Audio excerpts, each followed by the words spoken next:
Hello friends, today we will learn to make this sketch in line and wash and ink. As usual, we start by making a sketch. I'm making a circle of the head to figure out where it would come. It won't be a very precise thing, only for understanding as to where the things would fall. Giving a placement of where its eyes would be, eyebrows and the specs that she's wearing, and then I move on from there. Working on the muffler, because muffler is pretty critical here, and that's what is making this artwork a little pretty. So we give the lines of that, and now figuring out where its hands would come. Now in sketches like this, so when we say sketch and not artwork, these are sketches. In sketches you don't have to worry very much about precision. Of course you have to see to it that things are in proportion and in line, but don't worry that she's looking exactly like how I want it to be. Just move your hands. It is a very good way to practice daily. This kind of a sketch will take about 15 to 20 minutes for you, but it will immensely improve your artwork. So I'm going ahead making the sketch as I want, step by step. If you see, I haven't made her all her fingers. I've just given an indication where her fingers would be, and then I've just left it there. Right now I'm doing pencil work. I'll of course come with ink later on. If you know how to sketch well, then you can directly go with an ink. But if you're a beginner and you do not know proportions etc. well, then you please do a pencil work first, and there is no shame in doing pencil work. To be very honest, I always do pencil first in all my drawings because it gives you an idea as to what you want to change in later as well. And my request is that don't think that you can do pencil shabby and correct it later. Trust me when I say if your pencil work is not looking good, your final output can never look good. So you have to make sure that the pencil work is in line, proportion, and is looking pretty enough, and then only the beautification with the color and other shading etc. will give the effect. Once I was satisfied with my pencil work, I have come in with the pen. This is a gel pen, and I am not using a fountain pen today. This is a gel pen, and I'm just giving some marks. If you see, I'm not giving straight lines. I am trying to give a little bit of wobbly and disjointed lines because that's how I like to do stuff. Too much of straight lines does not give art the meaning, or it does not look too pretty in my view. If you like to give straight lines, it's okay, but this is what I like to do, and hence I'm saying so. Giving some curves on her jacket, the fluffiness, and once again some indication of the fingers where they would be, and that's about it. I'm not making all the fingers etc. These are sketches. Take your time. You do not, just because it is a sketch and it happens quickly, it does not mean you have to finish it very soon, because then you can make a mess out of it. Even this has a process, so take your time. If you are not used to giving lines or you're not used to drawing, then take your absolute time in making it look the way you want it to make it look. Going ahead, outlining all of her jacket and the dress. If you see, I am redoing a little bit over the pencil and changing few things here and there where I believe it can be done or it should be done. But it does not mean that the pencil work is not helping me. Without that, I couldn't have made this drawing. So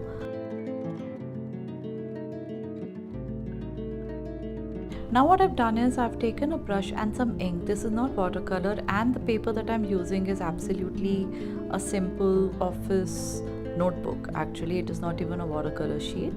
So I'm using ink which is drying very quickly on the paper. I'm diluting it with a little water. Basically, I'm taking water in my brush, dip it, a little bit in ink, take it and spread it around, and that's about it.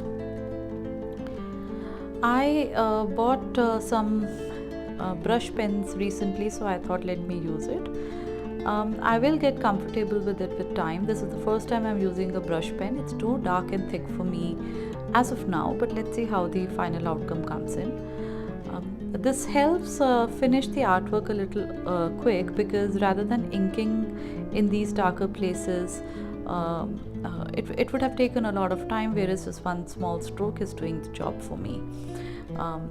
I am, I was a little scared doing this because I've never used this tool, and I was doing it in my artwork, but the end result did come out okay. Like I said, see, it's very quickly doing the job that I wanted it to do, so I was a bit thankful for that. Again, be careful for not overdoing this. I'm coming with my dip pen, some tools that I have, and I'm experimenting with them. Like I said, I'm not an ink artist at all. I do not know calligraphy. I had these dip pens for calligraphy, and I thought, let's use that. So my way of working, if you would have seen or known, is similar to how I use a pencil. Even a pen, I give the marks the way I give on a pencil. I treat it like a pencil. I'm not sure if that's the right or the wrong way. It works for me. It gives me the final outcome that I want, and that's what matters.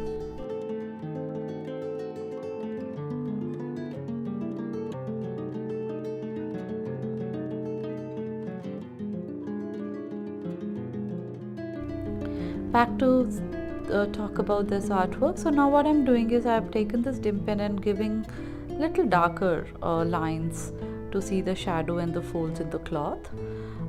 The brush pen would have done it very dark, and hence I'm happy to use this dip pen. If not the dip pen, I could have used a regular fountain pen, or gel black pen, or a micro point pen.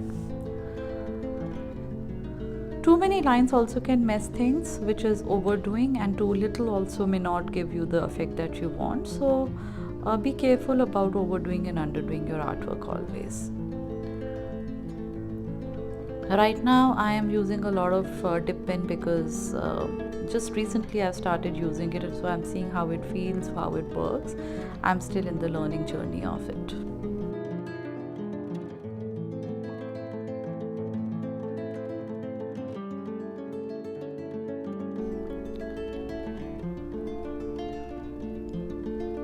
And you see, my basic structure has kind of come in place, and I'm not too unhappy with it.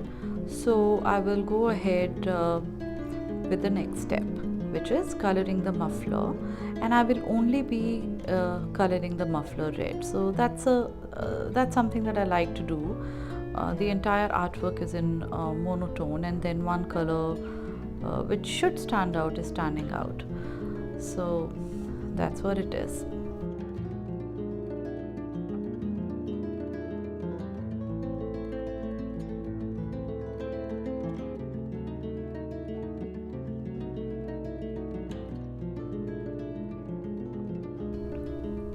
Coming back with more of black to give lines where I had missed it perhaps.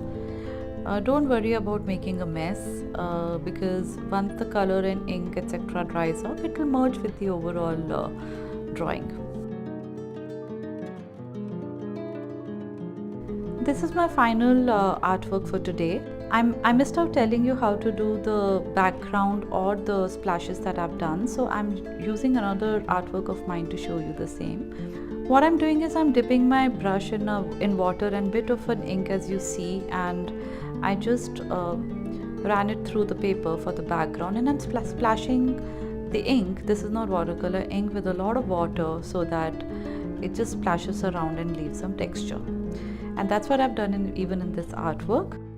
I'm glad I was able to show you in some form and fashion.